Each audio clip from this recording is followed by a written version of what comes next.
നവകേരള സദസ്സ് 110 മണ്ഡലങ്ങൾ ഇന്ന് പൂർത്തിയാക്കുകയാണ്. നവകേരള സദസ്സിന്റെ തുടക്കം മുതൽ റിപ്പോർട്ടറിന്റെ വാർത്താ സംഘമുണ്ട്. ഒട്ടുമിക്ക വേദികളിലും മുഖ്യമന്ത്രിയും മന്ത്രിമാരും ആവർത്തിച്ചു പറയുന്നത് കേരളത്തിന്റെ ധനപ്രതിസന്ധിക്ക് കാരണം കേന്ദ്രം എന്നാണ്. നവകേരള സദസ്സ് ആ അർത്ഥത്തിൽ കേരളത്തിന്റെ ധനപ്രതിസന്ധിക്കുള്ള വിശദീകരണ യോഗങ്ങൾ കൂടിയാണ്. എന്നാൽ യാത്ര തുടങ്ങി 10 ദിവസം കഴിയുന്നതിന് മുൻപ് കേന്ദ്ര ധനമന്ത്രി കേരളത്തിലെത്തുന്നു. നിർമ്മല സീതാരാമൻ കേരളത്തിന്റെ സാമ്പത്തികാവസ്ഥയിൽ കേന്ദ്രത്തിന്റെ പങ്കെന്താണ് എന്നുള്ളത് വിശദീകരിക്കാൻ ശ്രമിക്കുന്നു. അതിനെ നവകേരള സദസ്സിന്റെ വിജയമായാണ് മുഖ്യമന്ത്രി കാണുന്നത്. കേരളത്തിന്റെ അടിസ്ഥാന ധനപ്രതിസന്ധിക്ക് കാരണം എന്താണ്? ഡോക്ടർ തോമസ് ഐസക്, മുൻ ധനമന്ത്രി, സാമ്പത്തിക വിദഗ്ധ, നമുക്കൊപ്പം.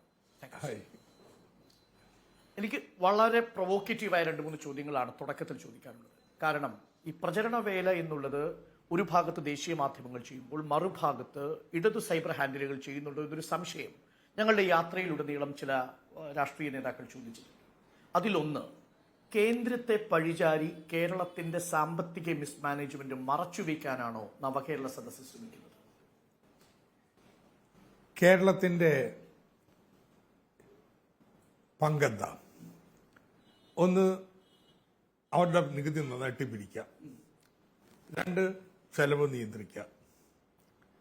അതുകൊണ്ട് നിൽക്കുന്നില്ലെങ്കിൽ വേറെ ആരാണ് ഉത്തരവാദി? സംസ്ഥാനത്തിന്റെ നികുതി വരുമാനം കഴിഞ്ഞ 2 വർഷം 22% വെച്ചാ വർദ്ധിച്ച് റെക്കോർഡ് വർധനയാണ്. ചെലവാണെങ്കിലോ കഴിഞ്ഞ വർഷം മുൻവർഷത്തേക്കാൾ ഏതാണ്ട് 5-6% കുറവാ. അബ്സല്യൂട്ട് ചെലവ് നിയന്ത്രിച്ചിട്ടുണ്ട്. എന്നിട്ടും കാര്യം കൈവിട്ടു പോകുന്നതിന് എന്താ കാരണം? കേന്ദ്രത്തിൽ നിന്ന് തരേണ്ട വരുമാനം ഗണ്യമായിട്ട് കുറഞ്ഞു. കേന്ദ്രത്തിന്റെ വായ്പ, അനുവദിക്കേണ്ട വായ്പ പാതിയായിട്ട് വെട്ടിക്കുറച്ചു. ഇതെല്ലാം വേറെന്ത് ഉത്തരവുണ്ടാവാൻ? നമ്മൾ സാമ്പത്തികമാണ് സംസാരിക്കുന്നത്. അതുകൊണ്ട് സാധാരണ പ്രേക്ഷകനെ സംബന്ധിച്ച് കണക്കുകളിലൂടെ വളരെ സാവധാനം സംസാരിച്ച് മാത്രമേ ആ പ്രേക്ഷകന് മനസ്സിലാവൂ. അങ്ങ് പറഞ്ഞതുപോലെ നികുതിയുടെ വരവിൽ ഒരു വർധനവുണ്ടായി 22%. റവന്യൂ ചെലവിൽ കുറവും സംഭവിച്ചു. ഇത് രണ്ടും സംഭവിച്ചാൽ മിസ്മാനേജ്മെന്റ് എന്നല്ല പറയേണ്ടത്, എഫക്റ്റീവ് മാനേജ്മെന്റ് എന്നാണ് പറയേണ്ടത്. അതെ, നിശ്ചയമായിട്ടും. കാരണം കൈവിട്ടിട്ടില്ല. സംസ്ഥാനം ഈ 22% വെച്ച് ഒരു 6-7 വർഷം നികുതി വരുമാനം വർദ്ധിക്കട്ടെ. കേന്ദ്രം പാലം വലിച്ചില്ലെങ്കിൽ സുസ്ഥിരമായിട്ട് തീരും. ചെലവുകൾ വരുമാനത്തിനനുസരിച്ച് നിയന്ത്രിച്ചു പോകണം. അതായത് 5 വർഷം ഇതേപോലെ നികുതി വർധനവ് നമുക്ക് നിലനിർത്താൻ സാധിച്ചാൽ കേന്ദ്രം മറ്റൊന്നും ഇടപെട്ടില്ലെങ്കിൽ നമ്മൾ സുസ്ഥിരമാകും. അതാണ് ഞാൻ ആദ്യമായിട്ട് മന്ത്രിയാവുന്നത് 2006. 2006 മുതൽ UDFന്റെ 2 വർഷം 2013 വരെ 20% വെച്ച് നികുതി കൂടി. കേരളത്തിന്റെ കമ്മി, കേരളത്തിന്റെ കടബാധ്യത എല്ലാം താഴേക്ക് കുറഞ്ഞു വന്നു. നമ്മൾ ഫിസ്ക്കൽ സ്റ്റെബിലൈസേഷനിലായിരുന്നു. അത് പിന്നെ മാറിയത് നമ്മുടെ നികുതി വരുമാനം ഇടിഞ്ഞപ്പോഴാണ്. 10% ഈ നികുതി വരുമാനം. കാരണം നമ്മുടെ എൻട്രി ടാക്സ് പോയി. എൻട്രി ടാക്സ് പോയതോടുകൂടി പുറത്തുനിന്ന് വരുന്ന ചരക്കുകളുടെ മേല് നികുതി ചുമത്താൻ നമുക്ക് പ്രയാസമായി. ഇപ്പൊ GST വന്നപ്പോൾ ഒരു മാറ്റം വരുന്നുണ്ട്. എന്നുവെച്ചാൽ പുറത്തുനിന്ന് വരുന്ന ചരക്കുകൾക്ക് പുറത്തു കൊടുത്ത നികുതി നമുക്കിവിടെ കിട്ടും. അതോടുകൂടി അത് ഫലപ്രദമായി കഴിഞ്ഞിട്ടുണ്ടെങ്കിൽ നമ്മുടെ നികുതി വരുമാനം ഗണ്യമായിട്ട് വരും എന്നാണ് ഞാൻ വാദിച്ചിട്ടുള്ളത്. GSTയുമായി ബന്ധപ്പെട്ട് അങ്ങ് ആദ്യമേ എടുത്ത നിലപാടിൽ തന്നെ ഉറച്ചു നിൽക്കുന്നു.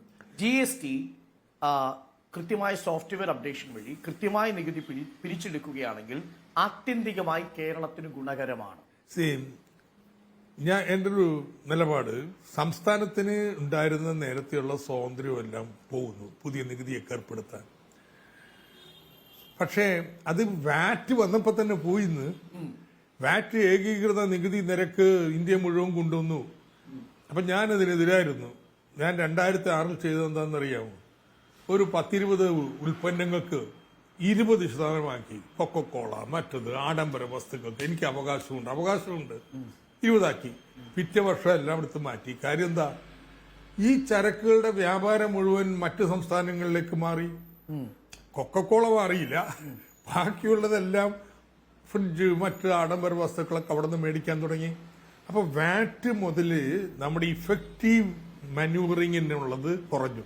ചെറിയ മാറ്റങ്ങൾ വരുത്താനേ പറ്റത്തുള്ളൂ. അതായത് ഞാൻ അതിനകത്തൊരു അക്കാഡമിക് ചോദ്യം ചോദിക്കുന്നത്, ഫിസ്ക്കൽ ഫെഡറലിസത്തിന് ഗുണകരമാകുന്നത് GST ആണോ, അതല്ല GSTക്കും വാറ്റിനും മുമ്പുണ്ടായിരുന്ന നികുതി സമ്പ്രദായം? ഫിസ്ക്കൽ ഫെഡറലിസത്തിന് ഗുണപരമാകാം ആ ആസ്പെക്ട് നോക്കിക്കഴിഞ്ഞാൽ വിൽപ്പന നികുതി തന്നെയാണ്. അത് വേണമെങ്കിൽ മോഡിഫൈ ചെയ്ത് വാറ്റാക്കി. ഇനി GST ഗുണകരമാണെങ്കിൽ എന്ത് ചെയ്യണം? റേറ്റിൽ സംസ്ഥാനങ്ങൾക്ക് അവരുടെ SGSTയിൽ മാറ്റം വരുത്താൻ അനുവാദം കൊടുക്കണം. ഉദാഹരണത്തിന് പ്രളയകാലത്ത് നമ്മൾ 1% സെസ് വെച്ചു, വല്ല പ്രശ്നം ഉണ്ടായോ? അതുപോലെ എല്ലാ സംസ്ഥാനങ്ങൾക്കും 1% നിന്ന് അവരുടെ SGSTയിൽ മാറ്റം വരുത്താൻ കുറച്ച് അനുവാദം കൊടുത്തിട്ടുണ്ടെങ്കിൽ അത് കൂടുതൽ ഫെഡറൽ സിസ്റ്റത്തിന് അനുഗുണമായി. അതായത് ഇപ്പോൾ GST വാറ്റ് വന്നതോടുകൂടി നേരത്തെ ഉണ്ടായിരുന്ന വിൽപ്പന നികുതിയിൽ ഉണ്ടായിരുന്ന ഒരു ഫിസ്ക്കൽ ഫെഡറലിസത്തിന്റെ ഭാഗമായി സ്റ്റേറ്റിനുണ്ടായിരുന്ന ഒരു സ്വാതന്ത്ര്യം നഷ്ടപ്പെട്ടു. GSTയിൽ 1% നിന്നുകൊണ്ട് SGSTയിൽ മാറ്റങ്ങൾ വരുത്താൻ സംസ്ഥാനങ്ങൾക്ക് സാധിച്ചാൽ നേരത്തെ ഉണ്ടായിരുന്ന അത്ര കിട്ടിയില്ലെങ്കിലും ഫിസ്ക്കൽ ഫെഡറലിസത്തിൽ നീതി ലഭിക്കും. നിശ്ചയമായിട്ട് നീതി ലഭിക്കും. രണ്ടാമത്തേത് ഇപ്പൊ 50-50 60-40 ആക്കണം. സംസ്ഥാനത്തിന് കൂടുതൽ ഫേവറബിൾ ആയിട്ട് 60% സംസ്ഥാനത്തിന്, 40% കേന്ദ്രത്തിന്. അതായിരുന്നു ആദ്യം ബാധിച്ചുകൊണ്ടിരുന്നത്. അതായിരുന്നു എംപവേർഡ് കമ്മിറ്റി 2009 വെച്ച നിർദ്ദേശം. പിന്നീട് മാറി. അപ്പൊ ഞാനിപ്പോ എല്ലാം GSTക്ക് വേണ്ടി ബാധിച്ചു എന്ന് പറഞ്ഞു. ഞാൻ മന്ത്രിയായപ്പോ GST ലോക്സഭ പാസ്സാക്കി കഴിഞ്ഞു. അപ്പൊ പിന്നെ അതിനെ അനിവാര്യമായിട്ട് വരാൻ പോണ നികുതി എതിർത്തുകളൊക്കെ അല്ല വേണ്ടത്. അതെങ്ങനെ കേരളത്തിന് ഗുണകരമാക്കാം? അതായത് ഇനി GST എതിർക്കുന്നതിൽ അർത്ഥമില്ല. ഇനിയിപ്പോ GSTയിൽ ആരോഗ്യകരമായ മാറ്റങ്ങൾ വരുത്താൻ വേണ്ടി നമുക്ക് വേണമെങ്കിൽ വാദിക്കുകയും സമ്മതിക്കുകയും ചെയ്യാം. അതാണ് അങ്ങ് പറഞ്ഞ SGSTയിൽ 1% നിന്നുകൊണ്ട് സംസ്ഥാനത്തിന് വിഹിതം കൂട്ടുകയോ. അത് അക്കാഡമിക് ആയിട്ടുള്ള പെർസ്പെക്റ്റീവാണ്, അത് രാഷ്ട്രീയമാണ്. അങ്ങ് തന്നെ പറഞ്ഞിട്ടുണ്ട് കേരളത്തിന്റെ സാമ്പത്തിക പ്രതിസന്ധിക്ക് കാരണം അല്ലെങ്കിൽ അതിന്റെ പരിഹാരം കണ്ടെത്തേണ്ടത് സാമ്പത്തികമായി മാത്രമല്ല രാഷ്ട്രീയമായി കൂടിയാണ്. അഥവാ കേരളത്തിന്റെ സാമ്പത്തിക പ്രശ്നം ഒരു സാമ്പത്തിക പ്രശ്നമല്ല, അതൊരു രാഷ്ട്രീയ പ്രശ്നമാണ്. അതെ, കാരണം വെച്ച് കഴിഞ്ഞാൽ എല്ലാവർക്കും അറിയാമായിരുന്നു 15ാം ധനകാര്യ കമ്മീഷൻ നമുക്ക് വന്ന റവന്യൂ ഡെഫിസിറ്റ് ഗ്രാന്റ് ഈ കഴിഞ്ഞ വർഷം കൊണ്ട് അവസാനിക്കും, കോമ്പൻസേഷൻ കഴിഞ്ഞ വർഷം കൊണ്ട് അവസാനിക്കും. നമ്മൾ എത്ര ശ്രമിച്ചാലും ആ വിടവ് പെട്ടെന്ന് നികത്താൻ പറ്റില്ല, അഡ്ജസ്റ്റ് ചെയ്യാൻ പറ്റില്ല. ആ സന്ദർഭം നോക്കിയ കേന്ദ്രം അടിച്ചത് എന്ത്? നിങ്ങളുടെ വായ്പ പകുതിയായിട്ട് വെട്ടിക്കുറക്കുന്നു. വളരെ ക്ലിയർ ആണ്. നമ്മുടെ സംസ്ഥാനത്തിന് ലഭിച്ചുകൊണ്ടിരുന്ന പ്രധാനപ്പെട്ട വരുമാന സ്രോതസ്സുകൾ അടഞ്ഞു തുടങ്ങിയിരിക്കുന്നു കേന്ദ്രത്തിൽ നിന്ന്. അതിനുദാഹരണത്തിന് 10ാം ധനകാര്യ കമ്മീഷനിൽ നിന്ന് 15ലേക്ക് എത്തുമ്പോൾ സംസ്ഥാനങ്ങൾക്ക് കൊടുക്കേണ്ട, പ്രത്യേകിച്ച് കേരളത്തിന് ലഭിക്കേണ്ട നികുതിയിൽ നിന്ന് 3.5 നിന്ന് 1.92 മാറിയിരിക്കുന്നു. I agree. പക്ഷെ മാത്യു കുൽനാടൻ ഇപ്പോൾ പുറത്തുവിട്ടൊരു കണക്കുണ്ട്. കേരളത്തിലാണ് 15ാം ധനകാര്യ കമ്മീഷൻ പ്രകാരം ഏറ്റവും കൂടുതൽ ധനസഹായം, അത് കേന്ദ്ര നികുതി ഇനത്തിലും നികുതിയേതര വിഭാഗത്തിലുമായി വിഹിതത്തിലുമായി കേരളത്തിന് കിട്ടുന്നത് 53,170 കോടി രൂപ മറ്റേത് സംസ്ഥാനത്ത് കിട്ടുന്നുണ്ട്. കേരളത്തിനല്ലേ കേന്ദ്രത്തിന്റെ ഏറ്റവും വലിയ ധനസഹായം ഫിനാൻസ് കമ്മീഷൻ വഴി കിട്ടുന്നത്? ഫിനാൻസ് കമ്മീഷന്റെ തീർപ്പിന്റെ 80% നികുതിയാണ്, 20% ഗ്രാന്റ്. ആ 80%-ത്തിലാണ് 3.8 നിന്ന് 1.9 ആയത്.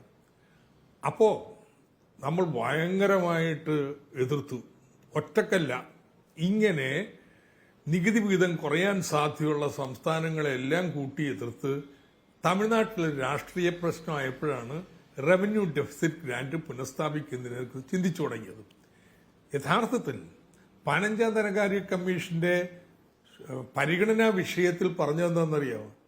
ഈ റവന്യൂ ഡെഫിസിറ്റ് ഗ്രാന്റ് തുടരേണ്ടതുണ്ടോ? If at all it should be continued. എന്തൊരു കവലിയർ സ്റ്റേറ്റ്മെന്റ് ആണ്. അത് വിഴുങ്ങേണ്ടി വന്നു. കേരളത്തിന് ഗുണം കിട്ടി, പക്ഷേ അത് കഴിഞ്ഞ വർഷം അവസാനിച്ചു.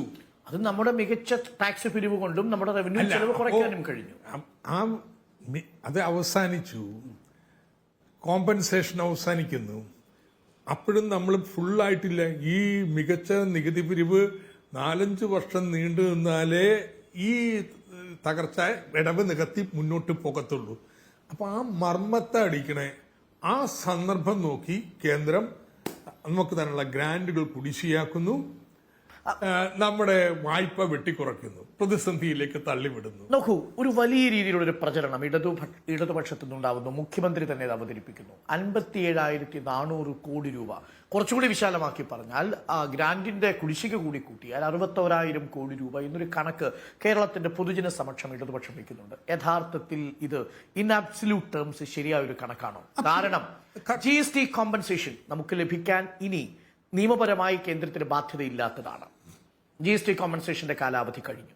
അപ്പോൾ കാലാവധി കഴിഞ്ഞ ഒന്നിന്റെ കൂടി 19,000 കോടി അതിലേക്ക് കൂട്ടിച്ചേർക്കുന്നു. ഫിനാൻസ് കമ്മീഷൻ ഇത്രയേ കിട്ടുകയുള്ളൂ. 1.92 കിട്ടുമ്പോഴും കേരളത്തിനാണ് ഏറ്റവും കൂടുതൽ ഫിനാൻസ് കമ്മീഷന്റെ ധനസഹായം കിട്ടുന്നതെന്ന് കണക്കുകൾ പറയുന്നു.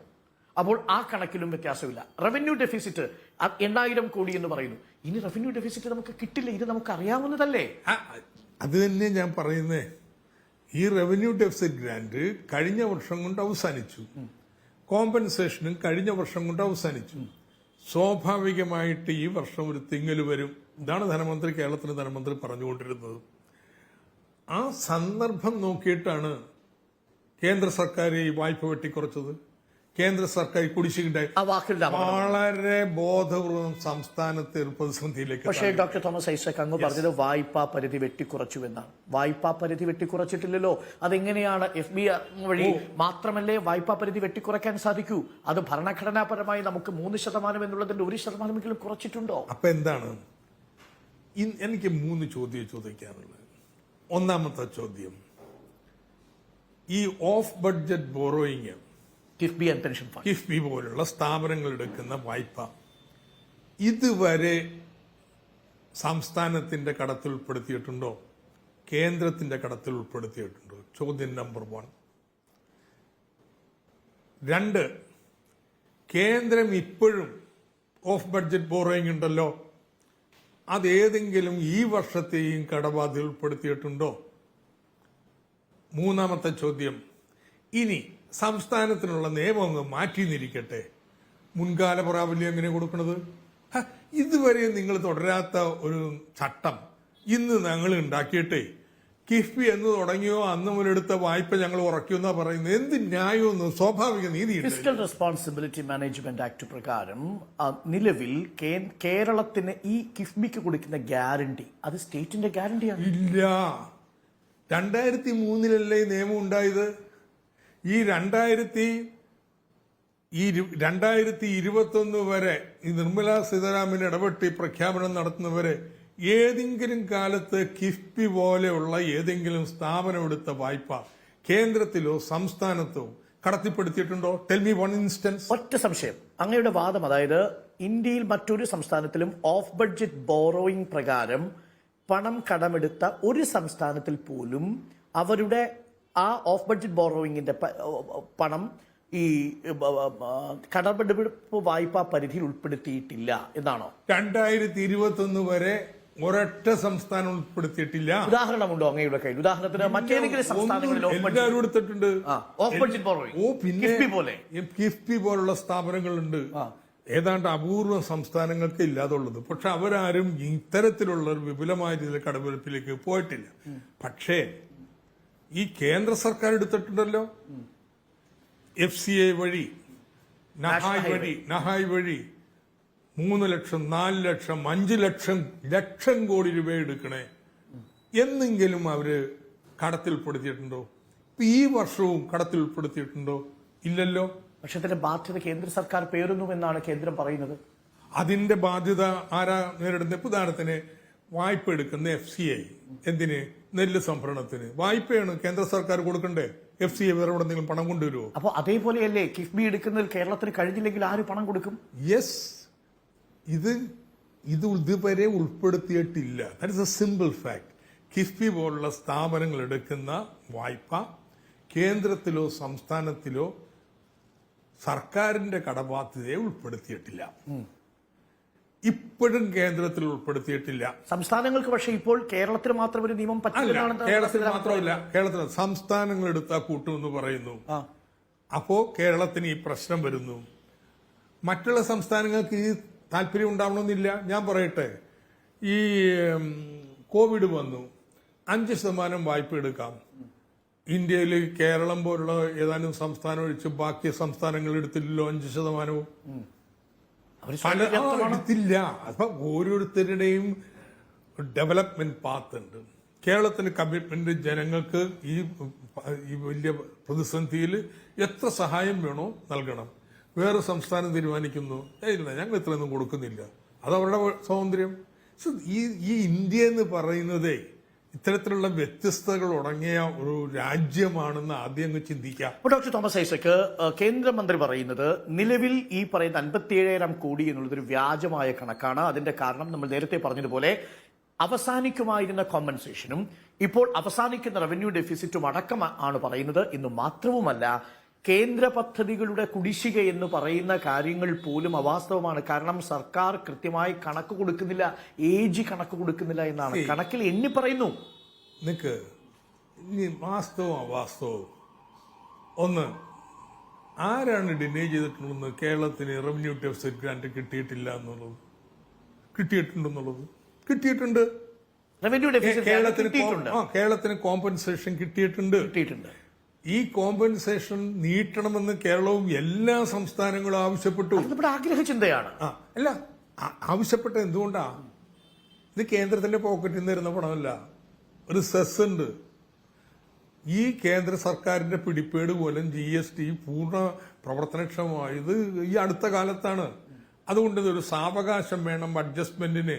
14% വെച്ച് 5 വർഷം കൂട്ടിക്കൊണ്ടിരുന്നത് പെട്ടെന്ന് നിങ്ങൾ പിരിക്കണത് മതി എന്ന് പറയുമ്പോൾ ഒരു വീഴ്ചയുണ്ടാവും മൊത്തത്തിൽ.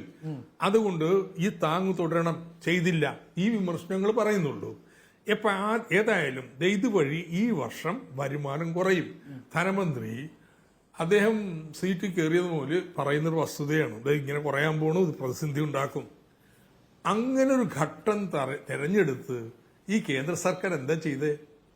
കിഫ്ബി ഉണ്ടായ കാലം മുതലെടുത്തുള്ള വായ്പ ഞങ്ങൾ ഇനി മുതൽ വെട്ടിക്കുറക്കുന്ന പറയുന്നത്. ഇപ്പൊ അവര് പറയണം ഭരണഘടന ഞങ്ങൾക്ക് ഈ അവകാശം തന്നിട്ടുണ്ട്, അതുകൊണ്ട് ഞങ്ങൾ പുതിയ നിബന്ധന വെക്കുന്നു. അണ്ടർസ്റ്റാൻഡബിൾ, നിങ്ങൾ വെച്ചു, ഞങ്ങൾ തർക്കിച്ചോളാം.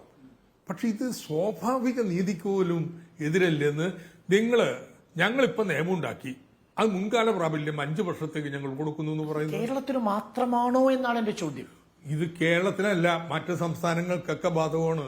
പക്ഷെ ഞാൻ പറയുന്നത് മറ്റൊരു സംസ്ഥാനവും നമ്മുടെ സംസ്ഥാനത്തിന്റെ പശ്ചാത്തല സൗകര്യങ്ങൾ വികസിപ്പിക്കുന്നതിന് വേണ്ടിയിട്ട് സംസ്ഥാന സർക്കാർ ഇറങ്ങി പ്രവർത്തിക്കണമെന്ന് ചിന്തിക്കാത്ത സർക്കാരുകളാണ്.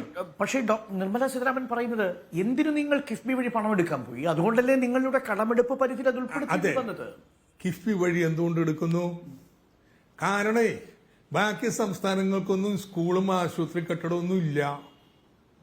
ഇത് വല്ല മുതലാളി ഏൽപ്പിച്ച് അദ്ദേഹം പണിത് തരുമോ? അല്ലെങ്കിൽ കേരളത്തിലെ റോഡുകൾ നമുക്ക് റവന്യൂ മോഡൽ, ടോൾ പിരിക്കുന്ന മോഡൽ ഉണ്ടാക്കണമെങ്കിൽ സർവീസ് റോഡില്ലാതെ പിരിക്കാൻ പറ്റുമോ? ഇനിയിപ്പോൾ കേരളത്തിലെ റിബൺ പോലെ സെറ്റിൽമെന്റ് പാറ്റേണുള്ള സംസ്ഥാനത്ത് സർവീസ് റോഡ് ഉണ്ടാക്കി അതുവഴി ടോള് പിരിച്ചോളം പറഞ്ഞ ആരെങ്കിലും ഏൽപ്പിക്കണം. ഡോക്ടർ തോമസ് ഐസക്, അതൊക്കെ ശരിയാണ്, അഭിനന്ദനാർഹമായ കാര്യമാണ്, അടിസ്ഥാന സൗകര്യ വികസനമാണ് കിഫ്ബിയുടെ ലക്ഷ്യം. പക്ഷേ ഒടുവിൽ ഈ കിഫ്ബിക്ക് പണം തിരിച്ചു കൊടുക്കണം. നിങ്ങൾ കേരളത്തില് നമ്മളെല്ലാവരും 2 സർക്കാരുകളും പ്രയോഗിച്ചെന്ന മാർഗമാണ് ആനുവിറ്റി. ഒരു പാലോ കെട്ടിടോ പണിയാൻ വേണ്ടി ഒരു കോൺട്രാക്ടർക്ക് കൊടുക്കുന്നു, ടെൻഡർ വിളിച്ച്. അപ്പോൾ തന്നെ പറയുന്നു 15 വർഷം 20 വർഷം കഴിഞ്ഞാൽ നിങ്ങൾക്ക് ഇതിന്റെ പണം തരൂ. അപ്പോൾ കോൺട്രാക്ടർ വായ്പ എടുത്ത് പണം തരണം. ആ കാലത്തേക്കുള്ള പലിശയും കൂടി ഉൾപ്പെടുത്തിയിട്ടാ അയാൾ ടെൻഡർ വിളിക്കാം. അങ്ങനെ കോൺട്രാക്ടർ നിങ്ങൾക്ക് വേണ്ടി വായ്പ എടുക്കുന്നത് എന്തെങ്കിലും നിങ്ങളുടെ ബാധ്യതയായിട്ട് സർക്കാരിന്റെ വായ്പയായിട്ട് എഴുതിയിട്ടുണ്ടോ? കേരളത്തിൽ എത്രയോ സിറ്റി റോഡ് ഇംപ്രൂവ്മെന്റ് പ്രോഗ്രാം, നമ്മുടെ ഗ്രീൻഫീൽഡ് ക്രിക്കറ്റ് സ്റ്റേഡിയം എല്ലാം ഇങ്ങനെയല്ലേ പണിതത്. ഇതിന്റെയൊക്കെ കണക്കെടുത്ത് നോക്കിയപ്പോഴേ ഇംപ്ലിസിറ്റ് ഇൻട്രസ്റ്റ് റേറ്റ് 12 മുതൽ 20% വരെ. ടെൻഡറിൽ മത്സരം ഉണ്ടാവില്ല. അപൂർവ ആളുകൾക്ക് അത്രയും 100-150 കോടി വായ്പ എടുക്കാൻ പറ്റത്തുള്ളൂ. അതുകൊണ്ട് 1-2 പേരുണ്ടാവുള്ളൂ. അവർ പറയുന്നതിന് കൊടുക്കേണ്ടി വരും. അപ്പൊ നമ്മളൊരു മോഡൽ മാറ്റി. എന്താ? കിഫ്ബിയോട് പറഞ്ഞു നിങ്ങൾ വായ്പ എടുത്ത് കൊടുത്തോണം, നിങ്ങൾക്കൊരു ആനുവിറ്റി ഞങ്ങൾ എല്ലാ വർഷവും തരാം. ഒരു ആനുവിറ്റി പ്രോഗ്രാം മാത്രമാണ് ഇത്. വയബിൾ ആയ ഒരു സ്കീമാണെന്ന് ഇപ്പോഴും ഡോക്ടർ തോമസ് ഐസക് അബ്സല്യൂട്ട്ലി. നോക്കൂ, നമ്മുടെ നാടെങ്ങനെ മാറിക്കൊണ്ടിരിക്കുന്നത്? നിങ്ങൾ ഓടിച്ചു വന്ന റോഡ് എങ്ങനെ മാറിയിരിക്കുന്നത്? വയബിൾ ആണോ? നമ്മള് ഓടി വന്ന റോഡ് ആലപ്പുഴ ചങ്ങനാശ്ശേരി റോഡല്ലേ? ഇത് നോക്കൂ എന്ത് ഇങ്ങനെ മാറിക്കൊണ്ടിരിക്കുന്നു. നമ്മുടെ സ്കൂളുകള്, ആശുപത്രികള്, നമ്മള് ഈ വിദ്യാഭ്യാസത്തിനും ആരോഗ്യത്തിനൊക്കെ ഊന്നൽ നൽകിയുകൊണ്ട് മറ്റ് സംസ്ഥാനങ്ങൾ പശ്ചാത്തല സൗകര്യങ്ങൾക്ക് മുടക്കിയതിന്റെ പാതിയെ മുടക്കിയിട്ടുള്ളൂ എത്രയോ നാളായിട്ട്. സോ വലിയൊരു ഗ്യാപ്പുണ്ട് അവരും നമ്മളുമായിട്ട്. ഇപ്പോൾ നമ്മുടെ ബഡ്ജറ്റിലെ ക്യാപിറ്റൽ എക്സ്പെൻഡിച്ചർ കൂടി തുടങ്ങിയിട്ടുണ്ട്. പക്ഷേ ഈ ബാക്ക്ലോഗ് മുഴുവൻ ബഡ്ജറ്റിൽ നിന്ന് തീർക്കാൻ ഒരു 25 വർഷമെങ്കിലും എടുക്കും. By then Kerala bus miss ചെയ്യുമെന്ന്. നിങ്ങൾക്ക് ഏതെങ്കിലും കാലത്ത് ഈ പശ്ചാത്തല സൗകര്യം ചെയ്താൽ പോരാ, ഇന്ന് വേണം. എങ്കിൽ മാത്രമേ ഇന്ത്യയുടെ വളർച്ചയുടെ നമുക്ക് പങ്ക് നേടാൻ പറ്റത്തുള്ളൂ. അതിന് നമ്മളൊരു ഉപായം കാണുന്നു. നമ്മുടെ ഡെവലപ്മെന്റ് പാത്താണ്. കേരളത്തിലെ പ്രതിപക്ഷം പറയുന്നത് നിങ്ങൾ ഇങ്ങനെ ധൂർത്തടിക്കുകയാണ് കിഫ്ബി വഴി ഫണ്ട് എടുത്ത്. അവർ പറയുന്നത് കടത്തിന്റെ കണക്ക് വെച്ച് പറയുന്നു. 1.5 ലക്ഷമോ മറ്റോ ആണ് ഉമ്മൻചാണ്ടിയുടെ കാലത്തെ കടം. അത് ഇരട്ടിക്കും അപ്പുറത്തേക്ക് 3.5 ലക്ഷമായി മാറിയിരിക്കുന്നത് സർക്കാരിന്റെ ബാധ്യത വർദ്ധിച്ചിരിക്കുകയാണ്. ഉമ്മൻചാണ്ടി ഇതിനു മുമ്പ് അവസാനം ഭരിച്ചതിന് മുമ്പ് ഭരിച്ച കാലത്താണ് റെക്കോർഡ്. ഏതാണ്ട് 40% വന്നേ കേരളത്തിന്റെ കടബാധ്യത GDP ആയിട്ട് കരുതുമ്പോൾ. ഇപ്പൊ 36 ഉള്ളൂ. ഈ പറയണ റെക്കോർഡ് ഉയർന്ന എപ്പോഴാണെന്നറിയാം? കോവിഡ് കാലത്ത് കടം കൂടുതലെടുത്ത് നിങ്ങളുടെ വരുമാനവും കുറഞ്ഞ് ഇപ്പൊ റേഷ്യോ നോക്കുമ്പോൾ കുറയില്ല. ഇതൊക്കെ വെച്ച് മനുഷ്യനെ പേടിപ്പിക്കില്ലെന്ന്. കേരളം കടബാധ്യതയുടെ അടുത്തൊന്നുമല്ല. കേരളം കൂടുതൽ സ്പീഡിൽ വളരുമ്പോൾ ഈ ബാധ്യത കുറഞ്ഞു തന്നെ വരും. നിങ്ങളിത് ചെയ്യുന്നില്ല. ഇന്ന് ഈ പശ്ചാത്തല സൗകര്യങ്ങൾ ഉയർത്തുന്നില്ലെങ്കിൽ ഇപ്പൊ തന്നെ കേരളത്തിലേക്ക് ഇൻവെസ്റ്റ്മെന്റ് വരുന്നുണ്ടോ? നമ്മൾ കൊണ്ടുവരാൻ ശ്രമിച്ചുകൊണ്ടിരിക്കുകയല്ലേ? ബാക്കിയുള്ള സംസ്ഥാനങ്ങളിൽ നടക്കും നോക്കൂ. അവരോട് മത്സരിച്ച് നമ്മുടെ ഇൻവെസ്റ്റ്മെന്റ് വേണമെങ്കിൽ അപ്ഗ്രേഡ് ചെയ്തേ പറ്റും. ഒരു കാര്യം കൂടി ഡയറക്റ്റ് എക്കണോമിക്സുമായി ബന്ധപ്പെട്ട് ചോദിച്ചു. എനിക്ക് രാഷ്ട്രീയ ചോദ്യത്തിലേക്ക് ഞാൻ വരാം. ആ ചോദ്യം രാഷ്ട്രീയം തന്നെയാണ് ഞാൻ ചോദിക്കുന്നത്. എങ്കിൽ പോലും കേരളത്തിനെ ഒറ്റപ്പെടുത്തുന്നു എന്ന് പറയുമ്പോഴും BJP രാഷ്ട്രീയം കളിക്കുന്നു എന്ന് പറയുമ്പോഴും കേന്ദ്ര പൂളിൽ നിന്ന് കൂടുതൽ ധനസഹായം കിട്ടുന്ന സംസ്ഥാനങ്ങളുടെ ലിസ്റ്റ് എടുത്ത് നോക്കുമ്പോൾ 1ാം സ്ഥാനത്ത് BJP സംസ്ഥാനമല്ല, വെസ്റ്റ് ബംഗാളാണ്. ഇല്ലെന്ന് കേന്ദ്രത്തിൽ നിന്നുള്ള സഹായമായിട്ട് വെക്കല്ലേ ഈ ഫിസ്ക്കൽ നമ്മുടെ ധനകാര്യ കമ്മീഷൻ തരുന്ന തീർപ്പ്. എന്താ കേന്ദ്രത്തിൽ നിന്ന് വരുന്നത്? 3 ഇനങ്ങളാണ്. ഒന്ന് ധനകാര്യ കമ്മീഷൻ്റെത്. അത് അവരുടെ നിന്ന് ഔദാര്യമല്ല, മൂടി വന്നുകൊണ്ട് കിട്ടിയതുമല്ല, വേറെയാണ്.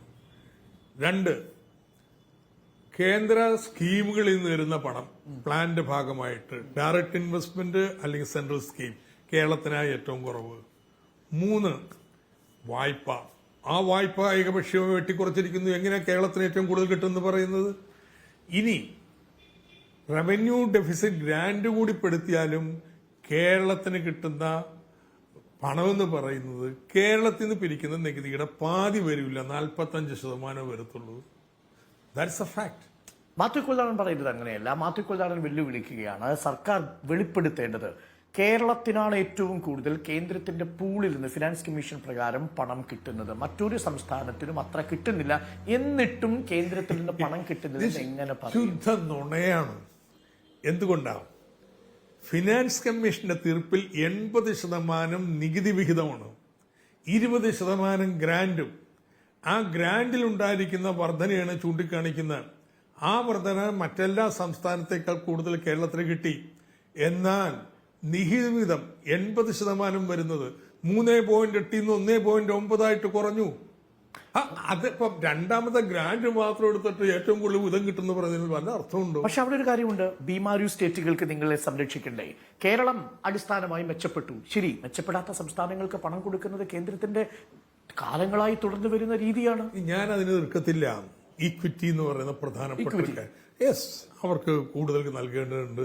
ബട്ട് ഇവിടുത്തെ മിനിമം റിക്വയർമെന്റും കാര്യങ്ങളും പരിശോധിക്കണം, ഉൾക്കൊള്ളണം. ഇവിടുത്തെ സെക്കൻഡ് ജനറേഷൻ പ്രോബ്ലംസ്. അപ്പോ നിങ്ങളുടെ വരുമാനത്തിൽ ഉണ്ടാവുന്ന ഇടിവ് ചില പരിധികൾക്കുള്ളിൽ നിർത്തേണ്ടി വരും. ഒരു സംസ്ഥാനത്തിന് എത്ര വരെയും കുറക്കാം. ഇതിൻ്റെ ഈ മിനിമം ഒരു ഗ്രൗണ്ട് നിങ്ങൾക്ക് തരും. ആ ലിമിറ്റിനുള്ളിൽ വേണം. അതല്ലെങ്കിൽ അഡ്വാൻസ്ഡ് ആയിട്ടുള്ള സ്റ്റേറ്റ് അതിന് അതിൻ്റെതായ പ്രശ്നങ്ങളുണ്ട്. അത് ലഭിക്കാൻ വരും. അപ്പോൾ അത് that is A general question. എങ്ങനെ വേണമെന്ന് ഞാനൊരു പൊളിറ്റിക്കൽ ചോദ്യത്തിലേക്ക് വന്നാൽ, അതായത് അങ്ങ് പറഞ്ഞു വെക്കുന്നത് ലോക്സഭാ തെരഞ്ഞെടുപ്പ് നടക്കാൻ പോകുന്നു. കഴിഞ്ഞ തവണ 99 സീറ്റുമായി LDF അധികാരത്തിന്റെ തുടർച്ചയിലേക്ക് വന്നത് കിഫ്ബി വഴി, ഈ പദ്ധതി വഴി, കിറ്റു വഴി കേരളത്തിലെ ജനങ്ങളെ ക്ഷേമപ്രവർത്തനത്തിന്റെ രാഷ്ട്രീയം പറഞ്ഞു പഠിപ്പിച്ച സർക്കാരിന് ലഭിച്ച അംഗീകാരമാണ്. അപ്പോൾ കേന്ദ്ര സർക്കാർ മനസ്സിലാക്കിയിരിക്കുന്നു, വോട്ട് വരുന്ന വഴി ഈ പണമൊഴുകുന്ന വഴിയാണ്, അത് കിഫ്ബി വഴിയാണ്, അത് കിറ്റു വഴിയാണ്. അങ്ങനെയാണെങ്കിൽ ആ പദ്ധതിയെ റദ്ദ് ചെയ്താൽ ഒറ്റയടിക്ക് രാഷ്ട്രീയ നേട്ടം കൊയ്യാം. അതാണോ കേന്ദ്രത്തിന്റെ? അബ്സല്യൂട്ട്ലി. എന്തുകൊണ്ടാണ് പ്രതിപക്ഷം ഇങ്ങനെ നിലപാടെടുക്കുന്നത്, കേന്ദ്രം ഇങ്ങനെ നിലപാടെടുക്കുന്നത്?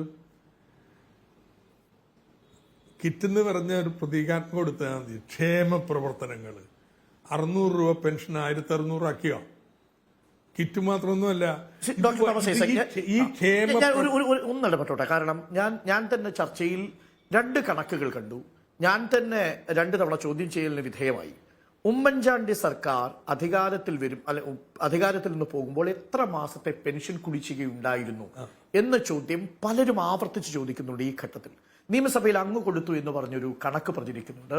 അത് 4 മാസത്തെ കണക്കാണ് പരമാവധി ഉണ്ടായിരുന്നത് എന്നാണ്. പക്ഷെ ഇടത് ഹാൻഡിലുകൾ പ്രചരിപ്പിക്കുന്നത് 16 മാസമാണ്. തെറ്റാണെന്നും അതിന് പകരം വേറെ കണക്ക് നിയമസഭയിൽ കൊടുക്കുകയും ചെയ്തിട്ടുണ്ട്. ഒന്നാം BS സർക്കാർ അധികാരത്തിൽ വരുമ്പോൾ 28 മാസത്തെ കുടിശ്ശിക. പിണറായി സർക്കാർ വരുമ്പോൾ 18 മാസത്തെ കുടിശ്ശികയാണ്. ഞാനിതിന്റെ നിയമസഭയിൽ വെച്ചിട്ടുണ്ട്. അതിനകത്ത് ഡിബേറ്റ് ഇല്ല. അല്ല, വെച്ചിട്ടുണ്ട്. ഈ പറഞ്ഞ തിരുത്ത് ഞാൻ നിയമസഭ വെച്ചിട്ടുണ്ട്. 18 മാസത്തേതാണ് ഉമ്മൻചാണ്ടിയുടെ കാലഘട്ടത്തിലെ പെൻഷൻ കുടിശ്ശിക. അത് 600 രൂപ. അത് 600 രൂപയാണ്. ഞാൻ വേണമെങ്കിൽ അയച്ചു തരാം.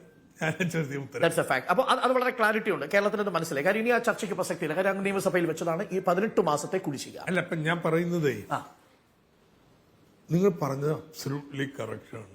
ഈ ഒരു കോമ്പിനേഷൻ, ഈ പശ്ചാത്തല സൗകര്യങ്ങളും അതിന്റെ അടിസ്ഥാനത്തിലുള്ള പുതിയ സങ്കല്പങ്ങളും ഇടത്തരക്കാരെ ആകർഷിക്കുന്നു. പാവപ്പെട്ടവർക്ക് അവരുടെ ക്ഷേമ പ്രവർത്തനങ്ങൾ എല്ലാവർക്കും വളരെ സ്വീകാര്യമാവുന്നു. ഈ ഒരു കോമ്പിനേഷൻ വലിയ വിജയത്തിലേക്ക് നയിച്ചു. ഇതിനി തുടരണം എന്നുള്ള രാഷ്ട്രീയമാണ് BJPയും കോൺഗ്രസും കൈകാര്യം ചെയ്യുന്നത്.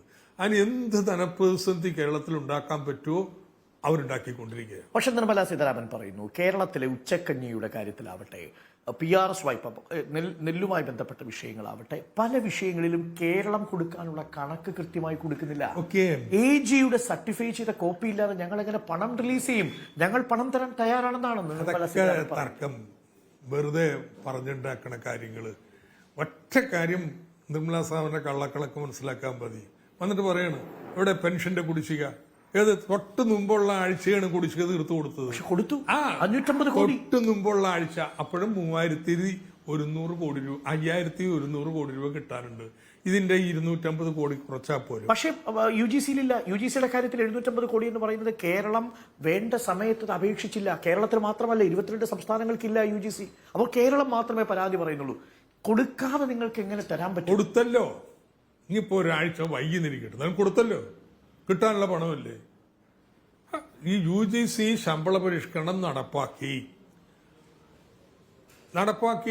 അതിന്റെ കടലാസ് കാര്യത്തിൽ നമ്മൾ നടപ്പാക്കാൻ സ്വല്പം വൈകി. കാരണം ഇതിന്റെ ബാധ്യത കറക്കുന്നത്, എന്നാലും നടപ്പാക്കി. അത് 5100 750 കോടി കൂടി ഉണ്ട്. നിശ്ചയമായിട്ടും തരാൻ ബാധ്യതയുണ്ട്. കേന്ദ്രം തരൂന്ന് പറഞ്ഞ അടിസ്ഥാനത്തെ പരിഷ്കരണം നടപ്പാക്കിയത്. കേരളത്തിന് കേന്ദ്രം ഇപ്പോ എന്തെങ്കിലും ഒരു പദ്ധതി ഇനത്തിൽ കുടിശ്ശിക ഇട്ടിട്ടുണ്ടോ? വളരെ സ്പെസിഫിക് കൃത്യം 1100 കോടി രൂപ കേന്ദ്രത്തിൽ നിന്ന് കിട്ടാനുണ്ട് കുടിശ്ശികയായിട്ട്. അത് നമ്മൾ രേഖകൾ കൊടുക്കാത്തത് കൊണ്ടാണോ എന്ന് കേന്ദ്രം പറയുന്നു, അല്ല എന്ന് സംസ്ഥാനം പറയുന്നു. ഞാനിപ്പോ സംസ്ഥാനം പറയുന്ന പക്ഷത്താണ് നിൽക്കുന്നത്. 1100 കോടി രൂപ യെസ് കുടിശ്ശികയുണ്ട് കേന്ദ്രം. 5100 കോടി രൂപ മൊത്തം 5172 കോടി ഏകദേശം ആ കണക്കിലേക്ക് വന്നാൽ അതാണ് നിലവിൽ കുടിശ്ശികയായുള്ളത്. അതിൽ 750 കോടി UGC ഗ്രാന്റ് ഉണ്ട്. ആരോഗ്യ പദ്ധതിക്ക് കൊടുക്കാനുള്ള 329 കോടിയോ മറ്റോ ഉണ്ട്. ദെൻ ബാക്കിയുള്ള പണം കൂടി അതിൽ ചേർന്നിരിക്കുന്നു എന്നത്. അപ്പോ കേരളത്തെ രാഷ്ട്രീയമായി ഞെരുക്കുന്നു എന്ന് പറയുന്നത് കിഫ്ബി വഴി, പെൻഷൻ ഫണ്ട് വഴി ജനക്ഷേമത്തിന്റെ സപ്ലൈ ചെയിൻ കട്ടാക്കുക. പിന്നെ ഒന്നുകൂടി ഉണ്ട്, ഇന്ന് പ്ലാനില്ല കേന്ദ്രത്തില്. ആ പ്ലാനിന്റെ ഭീമാകാരമായ പണം ആരാ കൈകാര്യം ചെയ്യുന്നത്? കേന്ദ്ര ബഡ്ജറ്റിൽ ധനമന്ത്രി. എന്തെങ്കിലും പരിഗണന കേരളത്തിനുണ്ടോ? ബാക്കി സംസ്ഥാനങ്ങൾക്കെല്ലാം എന്തെല്ലാം പാക്കേജ് ഇന്ത്യയിൽ പ്രഖ്യാപിച്ചിട്ടുണ്ട്. ഈ പണമാണ്. കാരണം ഡിസ്ക്രിഷണറി സ്പെൻഡിങ് ആണ് ഇപ്പോൾ. ഈ കേരളത്തിന് എന്തെങ്കിലും, റബ്ബർ കൃഷിക്കാർക്ക്, കടലാക്രമണത്തിന്, തീരദേശ സംരക്ഷണത്തിന്, കേരളത്തിന് സ്പെഷ്യൽ പ്രോബ്ലംസിന് ഏതെങ്കിലും ഒരു പ്രത്യേക ധനസഹായം ഉണ്ടോ? ബാക്കി എന്തെല്ലാം സംസ്ഥാനങ്ങൾക്ക് പ്രത്യേക ധനസഹായം കൊടുത്തു?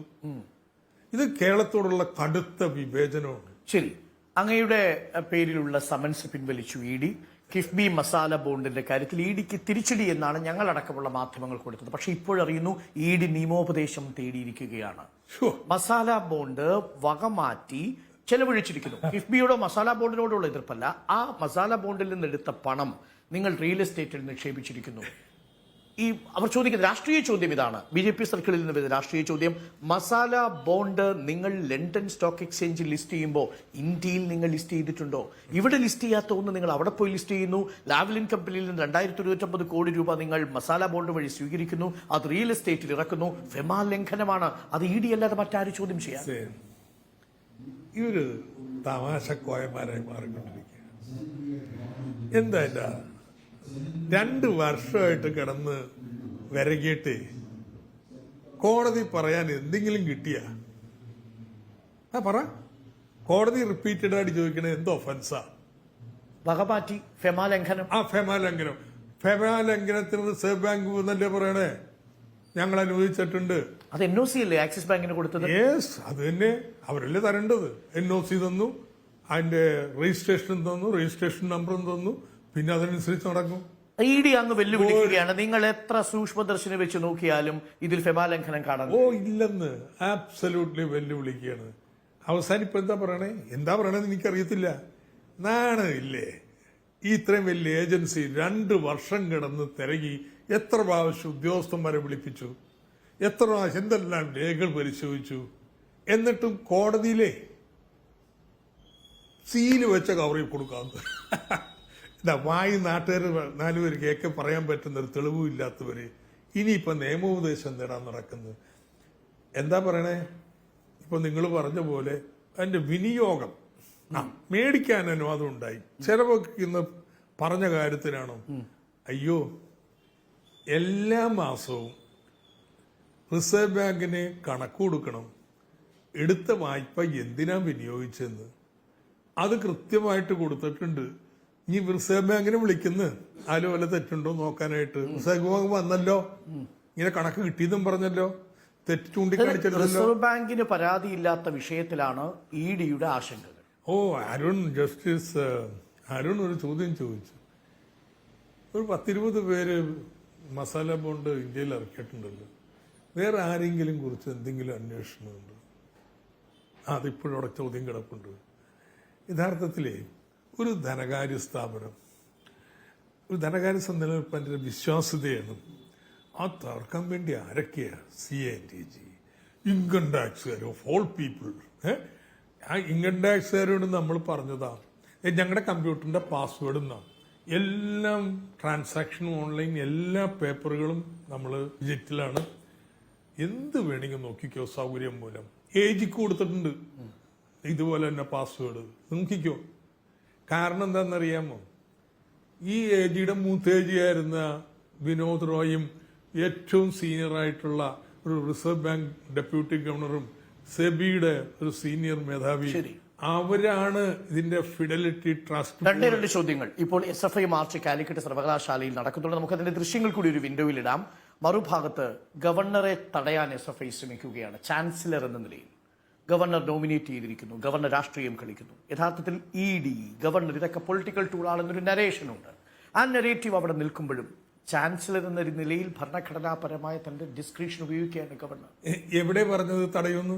SFI പറഞ്ഞു. SFI പറഞ്ഞു തടയുന്നു പറഞ്ഞിട്ടില്ല. SFI പ്രതിഷേധിക്കും കരിങ്ങുടി കാട്ടും എന്നുള്ളതാണ്. SFI ഗവർണറെ തടയാനോ ആക്രമിക്കാനോ ഒന്നും പോണില്ല, പക്ഷെ പ്രതിഷേധിക്കും. ഒരു സംശയമില്ല. ഗവർണർ ഇദ്ദേഹം എന്ത് പെരുമാറ്റത്? ഒരു തർക്കമുണ്ട് SFI സംഘടനയ്ക്ക്. കാരണം വെച്ചാൽ ഇദ്ദേഹം കേരളത്തിലെ സർവകലാശാലകൾ ഒരു സ്ഥാനവും ഇല്ലാത്ത സംഖ്യകളെ അവിടുത്തെ സെനറ്റേറിയറ്റിലും മറ്റും നോമിനേറ്റ് ചെയ്യുന്നു. അത് ഏറ്റവും കഴിവുള്ള അർഹതയുള്ള ആളുകളെ മാറ്റി നിർത്തിക്കൊണ്ട് അങ്ങനെ സംഖ്യകളെ കേരളത്തിലെ സർവകലാശാലകളിൽ നിരത്താൻ വേണ്ടിയിട്ട് ഇദ്ദേഹം വന്നു കഴിഞ്ഞാൽ പ്രതിഷേധിക്കും, എതിർക്കും, SFI ചെയ്ത പൂർണ്ണശരി. അങ്ങനെ ഒരു സർക്കം നടക്കുമ്പോൾ ഇദ്ദേഹം വെല്ലുവിളിക്കല്ലേ. ഞാൻ വന്ന് യൂണിവേഴ്സിറ്റി താമസിക്കാൻ പോവുകയാണ്, ഔദ്യോഗിക പരിപാടിക്കല്ല, ഗസ്റ്റ് ഹൗസ് അല്ല. അങ്ങനെ വെല്ലുവിളിക്കുമ്പോൾ വാലും പൊത്തി പോകുന്ന നിങ്ങൾ വിചാരിച്ചത്? SFI പ്രതിഷേധിക്കുന്നു, ശക്തമായി പ്രതിഷേധിക്കും. തടയാനോ ആക്രമിക്കാനോ അതൊന്നുമില്ല. ഇത് ചെയ്യും. കരിങ്കൊടി ഉണ്ടാവും, പ്രതിഷേധം ഉണ്ടാവും. അത് ഇടതുപക്ഷത്തിന്റെ രാഷ്ട്രീയ നയമാണ്. ഞാൻ സംശയമില്ല കാര്യത്തില്. SFI ചെയ്തു കഴിഞ്ഞാൽ SFI ഇത് ചെയ്തില്ലെങ്കിൽ പിന്നെ എന്ത് SFI പോകും. കാരണം കേരളത്തിലെ വിദ്യാഭ്യാസ രംഗത്തെ ഇതുപോലെ അലമ്പാക്കാൻ വേണ്ടി ശ്രമിച്ചുകൊണ്ടിരിക്കുന്ന ആ കേരള യൂണിവേഴ്സിറ്റിയിൽ നോമിനേറ്റ് ചെയ്ത ആളുകളുടെ പേര് നോക്കിയാന്ന് അവർക്ക് എന്ത് അക്കാഡമിക് യോഗ്യത? അപ്പോൾ ഇതുപോലുള്ള കൊശവന്മാരെയൊക്കെ യൂണിവേഴ്സിറ്റി വൈസ് ചാൻസലർമാരൊക്കെ ആക്കാനുള്ള നീക്കത്തിലാണ് സംഖ്യകളുടേത്. അതൊന്നും ഈ കേരളത്തിൽ അനുവദിക്കത്തില്ല. ശക്തമായിട്ട് പ്രതിഷേധിക്കും. പ്രതിഷേധിക്കുന്നതുകൊണ്ട് ഇയാൾ മാറുന്നല്ല, കേരളത്തിലെ ജനങ്ങൾ മാറും. ഒരു കാര്യം കൂടി, നമ്മൾ അത് കഴിഞ്ഞതിന് ശേഷം നമുക്ക് ആ വാർത്തയിലേക്ക് പോകേണ്ടതുണ്ട്. മാത്യു കുഴൽനാടൻ വീണ്ടും ആരോപണവുമായി രംഗത്ത് വരുന്നു. CMRLുമായി ബന്ധപ്പെട്ട് ഗുരുതര ആരോപണമാണ് ഇത്തവണയും ഉന്നയിക്കുന്നത്. ദുരന്ത നിവാരണത്തിന്റെ മറവിൽ ഖനനത്തിനു വേണ്ടിയുള്ള അനുമതി, അതായിരുന്നു മാസപ്പടിക്ക് പിന്നിലുള്ള മോട്ടീവ്. എന്ത് മാസപ്പടിയെന്ന്? ഔപചാരികമായ കരാറിന്റെ അടിസ്ഥാനത്തിൽ 2 സ്ഥാപനങ്ങൾ കൊടുത്താൽ അതിന് മാസപ്പടി എന്ന് തന്നെ വിളിക്കുന്നത് എങ്ങനെ? ഇനി UDFന്റെ LDFന്റെ നിലപാടൊക്കെ UDF അല്ലേന്ന് ഇങ്ങനെ കരാർ കൊടുക്കാനും സ്വകാര്യ ഖനനത്തിനും വേണ്ടിയിട്ട് അനുവാദം കൊടുത്തത്, ഓർഡർ ഇറക്കിയത് LDF എന്ന് ചെയ്തിട്ടുണ്ട്. LDF എതിർക്കുകയും അതിനെ തോൽപ്പിക്കുകയും അതിനുശേഷം പൊതുമേഖലയിൽ വേണം ഖനനം എന്നുള്ള നിലപാടൊക്കെയാണ്. അതിനെവിടുന്നാണ് കൊടുത്തിരിക്കുന്നത്? അതായത് കടലാക്രമണവുമായി ബന്ധപ്പെട്ട സാഹചര്യത്തിലും പ്രളയവുമായി ബന്ധപ്പെട്ട സാഹചര്യത്തിലും ഖനനത്തിന് അനുമതി കൊടുത്തിട്ടുണ്ട്. പക്ഷേ ഇത് CMRLനല്ല കൊടുത്തത്, പൊതുമേഖലാ സ്ഥാപനത്തിലാണ്. അതെ,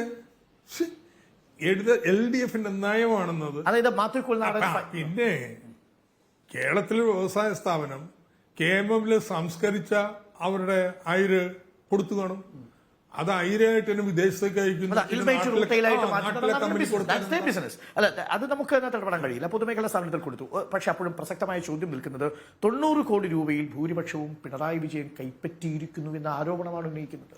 ഇല്ല, അതൊക്കെ പിണറായി വിജയൻ തന്നെ പറഞ്ഞു കഴിഞ്ഞല്ലോ. പിന്നെ അതിൽക്കൊണ്ട് ഞാൻ എന്താ പറയേണ്ടത്? പക്ഷെ മാത്യു കുഴൽനാടൻ GST എന്നുള്ള എക്സാലോജിക് എന്നുള്ള ആദ്യ നിലപാടിൽ നിന്ന് ഇപ്പൊ 90 കോടിയിലേക്ക് എത്തിയിരിക്കുന്നു. അത് പിന്നെ മാത്യു കുഴൽനാടൻ പറയുന്നതിന് ലൈസൻസ് ഒന്നും പ്രത്യേകിച്ച് മേടിക്കണ്ടല്ലോ. അക്ഷരാർത്ഥത്തിൽ അസംബന്ധമായ നിലപാട്, അസംബന്ധമായിട്ടുള്ള കാര്യമാണ്. ശരി, നവകേരള സദസ്സ് വരുന്നു. ഇനി ഒരു ഒരൊറ്റ പൊളിറ്റിക്കൽ ചോദ്യത്തിൽ ഇത് അവസാനിപ്പിക്കാം. അങ്ങേക്കാണ് പത്തനംതിട്ട ജില്ലയുടെ ചാർജ്. പത്തനംതിട്ട ഈ വരുന്ന ലോക്സഭാ തെരഞ്ഞെടുപ്പിൽ ഇടതുപക്ഷമടക്കം വളരെ പ്രാധാന്യത്തോടു കൂടി നോക്കുന്നത് ഒന്നാണ്. ഏറ്റവും അടുത്തു വന്ന സർവേയിൽ പോലും 3 മുതൽ 5 വരെ സീറ്റുകൾ നിലവിലെ സാഹചര്യത്തിൽ LDFന് ലഭിക്കാമെന്ന കണക്കുകൾ പുറത്തു വരുന്നുണ്ട്. അതിലൊന്ന് പത്തനംതിട്ടയാണ്. ആ പത്തനംതിട്ടയിലെ നീട്ട സ്ഥാനാർത്ഥിയുമായാണ് ഞാൻ സംസാരിക്കുന്നത്. 3 മുതൽ 5 വരെ ഒന്നും അല്ല കേട്ടോ, അത് നമുക്ക് തെരഞ്ഞെടുപ്പ് വരുമ്പോൾ കാണാം. കേരളത്തിൽ നല്ല വിജയം LDF നേരിടും. പത്തനംതിട്ട ജില്ലയും പത്തനംതിട്ട മണ്ഡലം ജയിക്കും. താങ്കൾ മത്സരിക്കും? ഞാൻ മത്സരിക്കും എന്നൊക്കെ പാർട്ടി തീരുമാനിക്കേണ്ട കാര്യമാണ്. തള്ളിക്കളയുന്നില്ല. പാർട്ടി തീരുമാനിക്കേണ്ടത്, ഞാൻ അതിനെക്കുറിച്ച് അഭിപ്രായം ഒന്നും പറയാം. പക്ഷേ എന്തായാലും താങ്കളെ പോലുള്ള അല്ലെങ്കിൽ പ്രമുഖരായ നേതാക്കളെ മത്സരിപ്പിക്കുമെന്ന് MV ഗോവിന്ദൻ മാഷ് എന്റെ അഭിമുഖത്തിൽ പറഞ്ഞിരുന്നാണ്. ഞാൻ ആവർത്തിച്ച് ചോദിച്ചു, അതിൽ തോമസ് ഐസക് ഉണ്ടോ, അതിൽ ശൈലജ ടീച്ചറുണ്ടോ എന്ന ചോദ്യങ്ങളൊക്കെ ആവർത്തിച്ച് ചോദിക്കുമ്പോഴും ഒരു പുഞ്ചിരിയിൽ ഒതുക്കുകയായിരുന്നു മൗനം. അത് തന്നെ, ജയിക്കാൻ നിർത്തേണ്ടവരെ നിർത്തും. ആര് സംശയിക്കാനും ജയിക്കാനും തീരുമാനിച്ചിട്ടുള്ളത്, അതിന് പറ്റുന്നവരെ പാർട്ടി തീരുമാനിക്കും. അപ്പം അതിനെക്കുറിച്ചൊന്നും ഞാൻ അഭിപ്രായം പറയാൻ തയ്യാറില്ല. പക്ഷേ പത്തനംതിട്ട ജയിക്കുമെന്ന് പറയാനുള്ള കാരണം പറയാം, ഇവിടെ എല്ലാം 7 മണ്ഡലവും LDF ആണ്. ഇവിടുത്തെ ജില്ലാ പഞ്ചായത്ത് 2ഉം LDF ആണ്. ഇവിടുത്തെ ഒരു ബ്ലോക്ക് ഒഴിച്ചും ബാക്കി ബ്ലോക്കുകളൊക്കെ LDF ആണ്. മഹാഭൂരിപക്ഷവും പഞ്ചായത്ത്. ആ രാഷ്ട്രീയ മാറ്റം വന്നു. ഇത് ലോക്സഭയിൽ പ്രതിഫലിക്കില്ല എന്ന് ചിലർ പറയുന്നു. ഇത് നിയമസഭയിലാണ്, പഞ്ചായത്തിലാണ്, ലോക്സഭയിൽ അവിടെ നരേന്ദ്രമോദിയും രാഹുൽ ഗാന്ധിയുമാണ്. അതെ, അങ്ങനെയാണ് പറയണത്. അപ്പോ ഇവിടെ നടന്നുകൊണ്ടിരിക്കുന്ന രാഷ്ട്രീയ മാറ്റം എന്ന് പറയുന്നത് BJPയുടെ പണ്ടുള്ള അടിത്തറയില്ല. UDF പക്ഷെ ദുർബലം. അത് UDF-ന്റെ വോട്ട് ബാങ്ക് അല്ലേ? ഞാൻ പറയുന്നത് നിങ്ങൾ നാളെ കേട്ടോളൂ എന്താ മാറ്റങ്ങൾ വരുന്നതെന്നുള്ളൂ. മാറ്റം വരാൻ പോവുകയാണ്. മാറ്റം വരുമല്ലോ, ഒരു സംശയമോ കരുത്തി വേണ്ട. ഇനിയും വരും, വന്നു ഇനിയും വരും. അപ്പോൾ അത് വരുമ്പോൾ നിങ്ങൾ കേട്ടോളൂ. Thank you doctor Thomas Isaac. Thanks a lot. Thank you.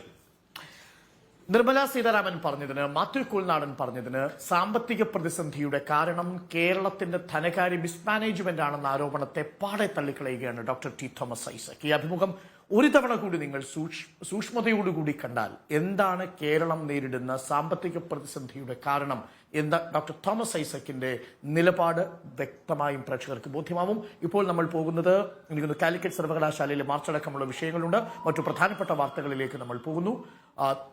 ഇന്ന് തിരുവല്ലയിലാണ് ജനസദസ്സ് സമാപിക്കുന്നത്. പത്തനംതിട്ട ജില്ലയിലേക്ക് പ്രവേശിച്ചു കഴിഞ്ഞു. പത്തനംതിട്ട ലോക്സഭാ മണ്ഡലത്തിന്റെ രാഷ്ട്രീയ സാധ്യതകളെക്കുറിച്ചും ഡോക്ടർ തോമസ് ഐസക് നമ്മളോട് പങ്കുവച്ചിരിക്കുന്നു.